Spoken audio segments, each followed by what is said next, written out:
सब महापुरुषों का एक ही सार विषय है, शरीर का राग मिट जाना, इंद्रियों को वश में कर लेना, मन को परमात्मा में लगा लेना, हो गई परमात्मा प्राप्ति। विषयों में लगा हुआ मन बंधन का कारण है और परमात्मा में लगा हुआ मन मोक्ष का कारण है। तो साधक की दिनचर्या में वेदो नित्य मधीयताम, शास्त्र का स्वाध्याय नित्य होना चाहिए। जैसे अपनी वाणी है श्रीमद चतुरासी जी 42 लीला, ये जो भगवत लीलाओं का गायन करने वाले हैं, इनका तो गायन किया ही जाए, लेकिन सिद्धांत जरूर पढ़ा जाए। अगर सिद्धांत जीवन में नहीं है तो आप लीला गायन करके, नाम जप करके, वैराग्य धारण करके भी भोगों में भ्रष्ट हो जाएंगे। सिद्धांत वो मेड़ है जो साधक को फूटने नहीं देती, बहने नहीं देती, भ्रष्ट नहीं होने देती। सिद्धांत समझ लेना चाहिए। बिल्कुल एक श्लोक में हरिवंश महाप्रभु सिद्धांत का वर्णन, एक दोहे को मान लो तो उसी से काम चल जाएगा।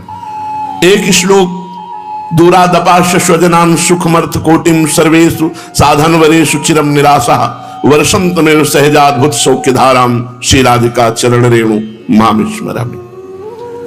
पारिवारिक जनों से दूर रहो, सीधे आदेश है। अय वैरागी, अय भगवत तत्व के ज्ञान को प्राप्त करने वाले जिज्ञासु, दूरादपाश स्वजनान, जो शरीर संबंधी जन है इनसे दूरी बनाओ। यदि गृहस्थ हो तो इनमें भगवत भावना करो, मोह को मिटा दो, और यदि वैरागी हो तो भगवत भावना करके इनसे दूरी बनाओ। दूरादपाश स्वजनान। अगर कोई कहे कि फिर मातृ ऋण, पितृ ऋण, ऋषि ऋण, देव ऋण, ये भगवत प्राप्ति होते ही सारे ऋणों से वो जीव मुक्त हो जाता है और उसके माता पिता परिवार सबका कल्याण होता है। इसलिए सबका कल्याण के लिए अपने को निर्मोही बनना होगा। दूरादपाश स्वजनान। परमात्मा के सिवा, गुरुदेव की आज्ञा के सिवा, गुरुदेव के सिवा हमारा कोई नहीं। असंग हो यम पुरुषा, मैं असंग हूं, मेरा कोई नहीं। पहले दूरादपाश स्वजनान।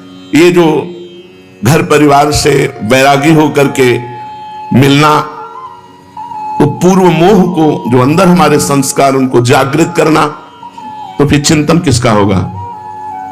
सरल भाषा में गोस्वामी तुलसीदास जी ने इसी बात को कहा, जननी जनक बंधु सुतदारा तनु धन धाम सुहृद परिवारा सबकी ममता ताग बटोरी मम पद मन बांध बर डोरी। भगवान के सिवा, प्रियाजू के सिवा, ठाकुर जी के सिवा, गुरुदेव के सिवा हमारा कोई नहीं है। वैराग्य का सच्चा लक्षण पहले समझो।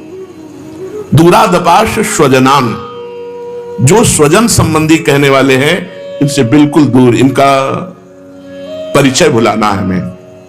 क्योंकि हमारा जन्म जन्म से ऐसा राग होता रहा, जहां जन्म हुआ वो माँ, वो पिता, वो परिवार, वो दुलार, वो अपनापन हमारे चित्त को खींचता है। ये जो पारिवारिक मोह है यही दुर्गति का कारण है। यदि गृहस्थ है तो उससे भगवत भावना करके मोह मिटाना होगा कि इन सब में भगवान है, और विरक्त है तो दूरी बना के भगवत भावना करनी होगी। उसको नजदीकी पना नहीं कि सब में भगवान है, हम नहीं, घर नहीं जाना, घर वालों से नहीं मिलना। कभी ऐसे अचानक कोई मिल गया तो प्रणाम नमस्कार, वो भी रूखे मन से, आओ आओ, मिलना, बैठाना, प्यार करना, इससे परमार्थ बिगड़ जाएगा। सिद्ध पुरुषों की बात अलग है। साधक को बिल्कुल इस आज्ञा का पालन करना चाहिए। दूसरा, सुखमर्थ कोटिम, रुपए के द्वारा प्राप्त होने वाले सुखों का त्याग। यदृच्छा लाभ संतुष्टो द्वंद्वातीतो विमत्सरा। भगवान जैसे हमारा भरण पोषण करें, हम भगवान के आश्रित होकर अपना भरण पोषण शरीर का होने दें, रुपए के आश्रित होकर नहीं। अगर विरक्त होकर के रुपए के आश्रित हमारा भरण पोषण होता है या रुपए वालों के आश्रित होता है, परमार्थ नहीं बन रहा। पेट भर लो, वीआईपी व्यवस्था में रह लो, आपका परमार्थ नहीं बन रहा। महलों में राखो, चाहे झोपड़ी में वास दो। बैरागी संतों की ये स्थिति रहेगी। कभी महलों में वास कर रहे हैं, कोई महलों में ले गया, कभी फुटपाथ में वास कर रहे हैं, कभी कोई चंदन माला चला रहा है तो कभी कोई जूता भी चला दिया, कोई फर्क नहीं। कभी कोई गाली भी दे दिया, मारपीट भी दिया, तो भी उसका मंगल किया। तुम्हारा मंगल हो, भगवान तुम्हारा कल्याण करे, तुम्हारा मंगल हो। कभी उनसे द्वेष, साधु बहुत बड़ी स्थिति होती है। तो सुखमर्थ कोटिम, रुपए का आश्रय नहीं अंदर से होना चाहिए, आश्रय भगवान का होना चाहिए। तीसरा, शरीर राग, सर्वेषु साधन वरेषु, इसमें शरीर राग छिपा हुआ है। मैं साधना करता हूं, इस साधना के बल से भगवत प्राप्ति करूंगा, इसमें भी अहम ग्रह है, अहम है, अहम होने के कारण वो भगवत प्राप्ति नहीं कर पाएगा। इसलिए साधन तो हम कर रहे हैं, पर गुरु कृपा का आश्रय है, गुरु कृपा से कर रहे हैं, भगवत कृपा से कर रहे हैं। हमारा जो साधन बन रहा है, मुझे इसका बल नहीं है, मुझे गुरु कृपा का बल है, भगवत प्राप्ति का। 3 बातें हरिवंश महाप्रभु ने कही। सबसो हित निष्कामति श्री वृंदावन विश्राम, श्री राधा वल्लभ लाल को हृदय ध्यान मुख नाम। सबसे हमें व्यवहार करना पड़ेगा, मनुष्य जीवन है, मिलेंगे भगत जगत सब, लेकिन सबसे हमें निष्काम मति रखनी है। हमें कोई चाह नहीं करनी किसी व्यक्ति के मिलने से, किसी से प्रेम से व्यवहार करने से मेरे अंदर ये चाह ना पैदा हो जाए कि ये व्यक्ति हमें कुछ दे या देगा। ऐसा हमारा व्यवहार नहीं होना चाहिए यदि भगवत प्राप्ति करनी है। सबसो हित लेकिन निष्काम मति, सब जीवन सो प्रीति, व्यवहार में सबसे प्रेम व्यवहार से बोलेंगे, लेकिन रीति निवाह तापनी, हमारी रीति है, हम तुमसे कोई चाह नहीं करेंगे, अचाह होकर व्यवहार करना। और विरक्तों को अब चाहिए, समय बड़ा परिवर्तित होता जा रहा है। अभी 4-5 दिन पहले हमें एक क्लिप दिखाई गई, जैन मुनि राजस्थान में किसी गांव के बाहर परम विरक्त भाव से जो भ्रमण करते हैं, उनको बहुत मारा, 6 लोगों ने मिलकर मारा सरिया डंडों से। ऐसे बड़ा हृदय व्यथित हुआ कि आज साधु अपनी साधुता की रक्षा के लिए भ्रमण भी नहीं कर सकता। भ्रमण करे तो कहीं कोई बच्चा चोर कह के, या कहीं कोई ऐसे इस तरह का राक्षसी भाव बढ़ रहा है, तो आदेश किया परम पवित्र तीर्थों में, धामों में वास करो। श्री वृंदावन विश्राम, भगवान के धाम जहां गुरु की सिद्ध पीठ है। पर जो वीर पुरुष होते हैं वो डरते नहीं है। प्रारब्ध भोग है शरीर का, चलो पीट लो, लेकिन वो अपनी मर्यादा में कभी विचलित नहीं होते, वो तो भ्रमण ही करते हैं। पर समय बहुत गलत आता चला जा रहा है, लोगों की आसुरी बुद्धि बढ़ रही। बोलो विरक्त संत, उनमें तुम्हें क्या भय की आशंका है? जो कोमल स्वभाव करुणा में जगत मंगल के लिए पद यात्रा कर रहे हैं, उनके चरण धूलि माथे पे लगावे जिससे मंगल हो। और नौजवान 6 लोगों ने मिलकर के डंडे से मारा। एक बार कहीं मार ही डाला था, पाल घर में तो मार ही डाला था संतों को। इसलिए कह रहे श्री वृंदावन विश्राम, भगवत धामों में, गुरु की सिद्ध पीठों में विश्राम करे, क्योंकि जगत का बड़ा विकराल स्वरूप होता चला जा रहा है। लोग पशुता को, ऐसे संतों के अपराध से कुल परंपरा नष्ट हो जाती है। साधु अवज्ञा तुरंत भवानी कर कल्याण अखिल के हानि। जो विरक्त संत हैं उनके प्रति केवल रोष दृष्टि से देख लेने मात्र से अनेक जन्मों के पुण्य नष्ट हो जाते हैं। फिर उन पर प्रहार कर देने से तो सर्वनाश हो जाएगा। उनको न लोक के रहेंगे, न परलोक के, न उनके बाप बाबा रहेंगे। पितरों तक का नाश हो जाता, पतन हो जाता है। अगर एक कुल में भगवत भक्त जन्मे तो उनके पितरों की तृप्ति हो जाती है, उद्धार हो जाता है। अगर एक दुष्ट जन्मे तो पितरों तक का पतन हो जाता है। सब सुहित, सबसे प्यार करो, निष्काम भाव से रहो, भगवत धामों का सेवन करो, निरंतर भगवान नाम जप करते हुए अपने इष्ट का ध्यान करो। ये हुआ चलना, अभी पहुंचना नहीं हुआ। भगवान कह रहे हैं मनुष्याणाम शास्त्रेषु कश्चित् यतति सिद्धये। सिद्ध के मार्ग में कोई बिरला ही चलता है जो बिल्कुल शास्त्र की आज्ञा के अनुसार, गुरु की आज्ञा के अनुसार चलता है। भगवान के नाम का कीर्तन करना, भगवान के श्री विग्रह के सामने नृत्य करना, जोर जोर से भगवान को एकांत में पुकारना, बड़े महापुरुषों का संग करना। साधु संग बहुत सोच समझ के करे। हमको उपदेशक तो लाखों मिल सकते हैं, लेकिन साधु मिलना कठिन मिल रहा है। इसलिए कभी आज तक संग नहीं किया।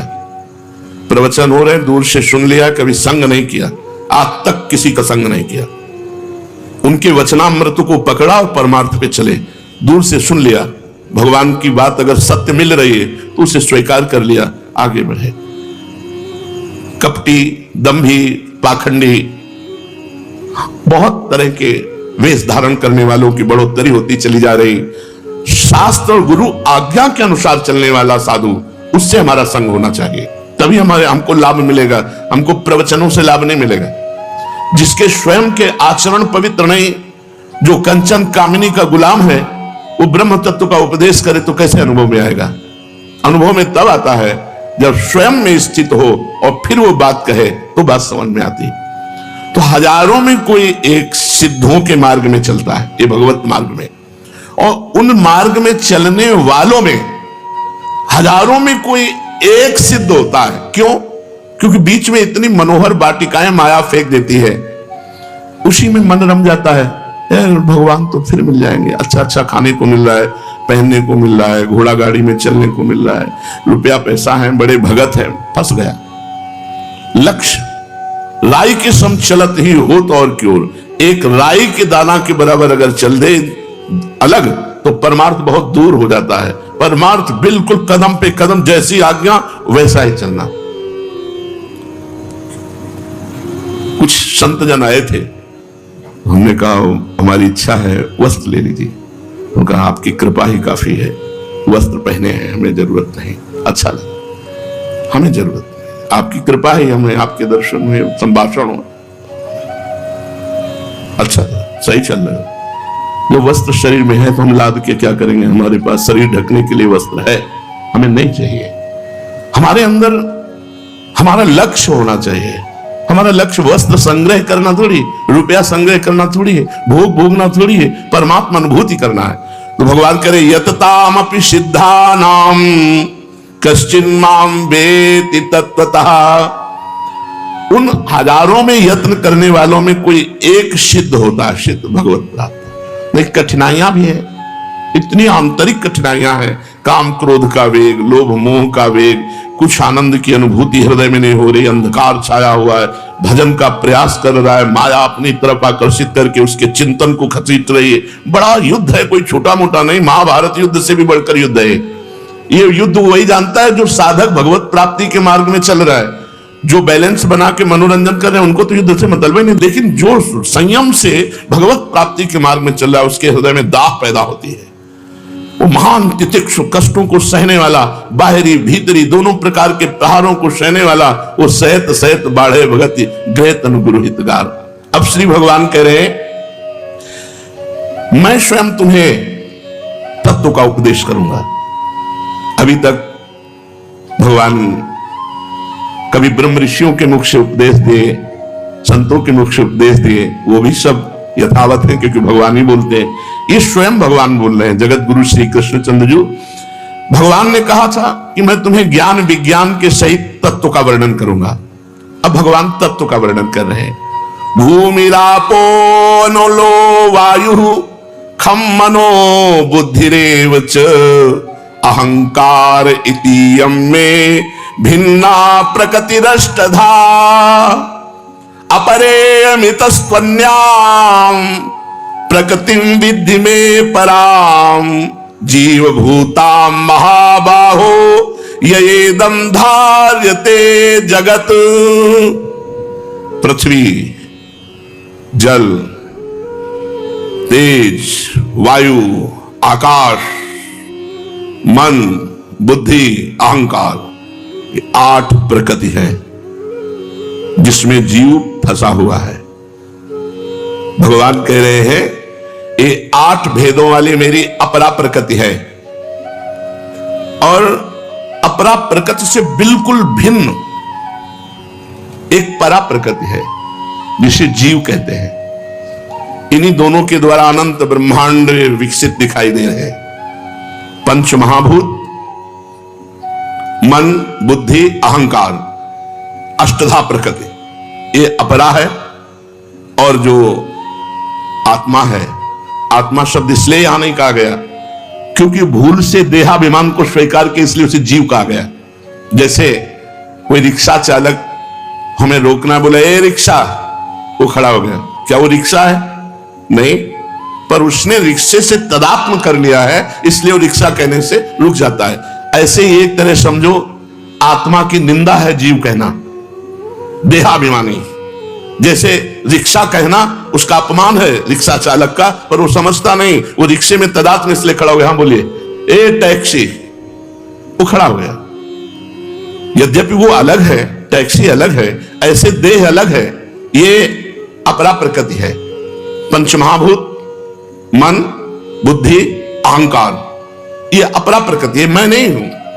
पर इतना प्यार इससे हो गया, इतना बंध गए कि हमको जीव कह दिया गया।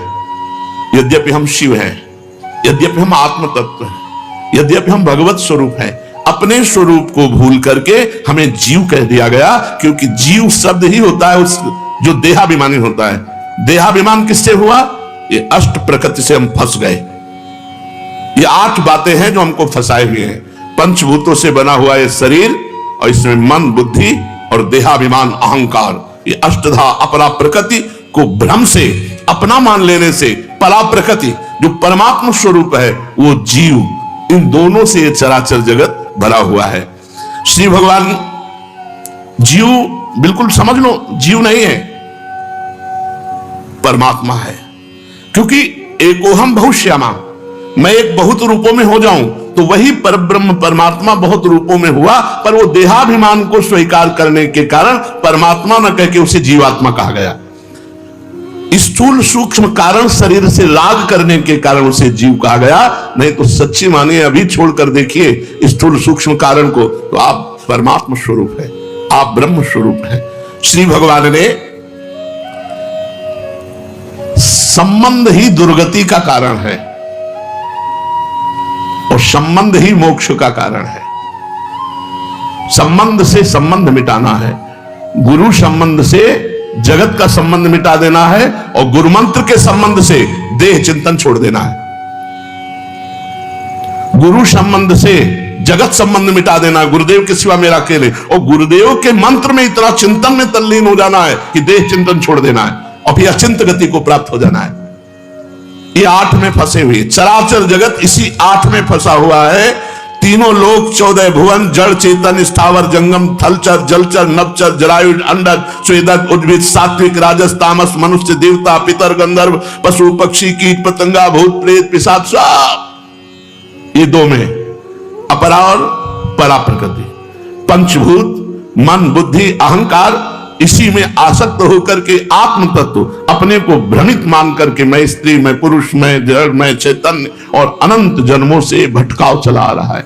श्री भगवान एतद्योनीनि भूतानि सर्वाणीत्युपधारय अहम कृष्णस्य जगतः प्रभवः प्रलयस्तथा। संपूर्ण प्राणियों के उत्पन्न होने में ये 2 ही बातें हैं, अपरा और परा प्रकृति। प्रकृति कह दिया गया वह आत्म तत्व को, क्योंकि प्रकृति से आसक्त हो गया तो प्रकृति कह दिया गया, रिक्शा में तदात्म हो गया तो रिक्शा कह दिया गया, नहीं तो परमात्मा स्वरूप है। आगे के श्लोक में भगवान वर्णन करेंगे इस बात को। अपरा और परा, इन दोनों प्रकृतियों के संयोग का ही कारण तुम समझो ये संपूर्ण जगत। अगर इस संयोग को मिटा दे तो महात्मा, और संयोग में फंसा रहा तो वही दुरात्मा। कोई इसलिए असंगो हम पुरुषा, असंग, देह से असंग, देह संबंधों से असंग, जगत से असंग। ये भगवत प्राप्ति कोई रसगुल्ला तो है नहीं कि ऐसे मुख में धरो। अतिशय रगड़ करे जो कोई प्रगट अनल चंदनती हुई। इस जड़ चैतन्य की ग्रंथि का भेदन करना बहुत कठिन, यद्यपि गांठ ही नहीं लगी। बड़ा आश्चर्य है, जड़ चेतन ही ग्रंथि पड़ गई, यद्यपि मृषा छूटति कठिनाई। तो एतद्योनीनि भूतानि सर्वाणीत्युपधारय, इन्हीं 2 से अनंत ब्रह्मांड भरे हुए हैं। भगवान कह रहे हैं इस जगत का प्रभव भी मैं हूं और प्रलय भी मैं हूं। मैं ही अपने आप से अपने आप को सृजन करता हूं, अपने आप से अपने आप का पालन करता हूं, और अपने आप से अपना लय कर लेता हूं, संहार कर लेता हूं। ये जो जान गया वो मस्त रहता है, हर स्थिति में मस्त रहता है। एक जगह यज्ञ हो रही, एक जगह संहार लीला हो रही, मध्य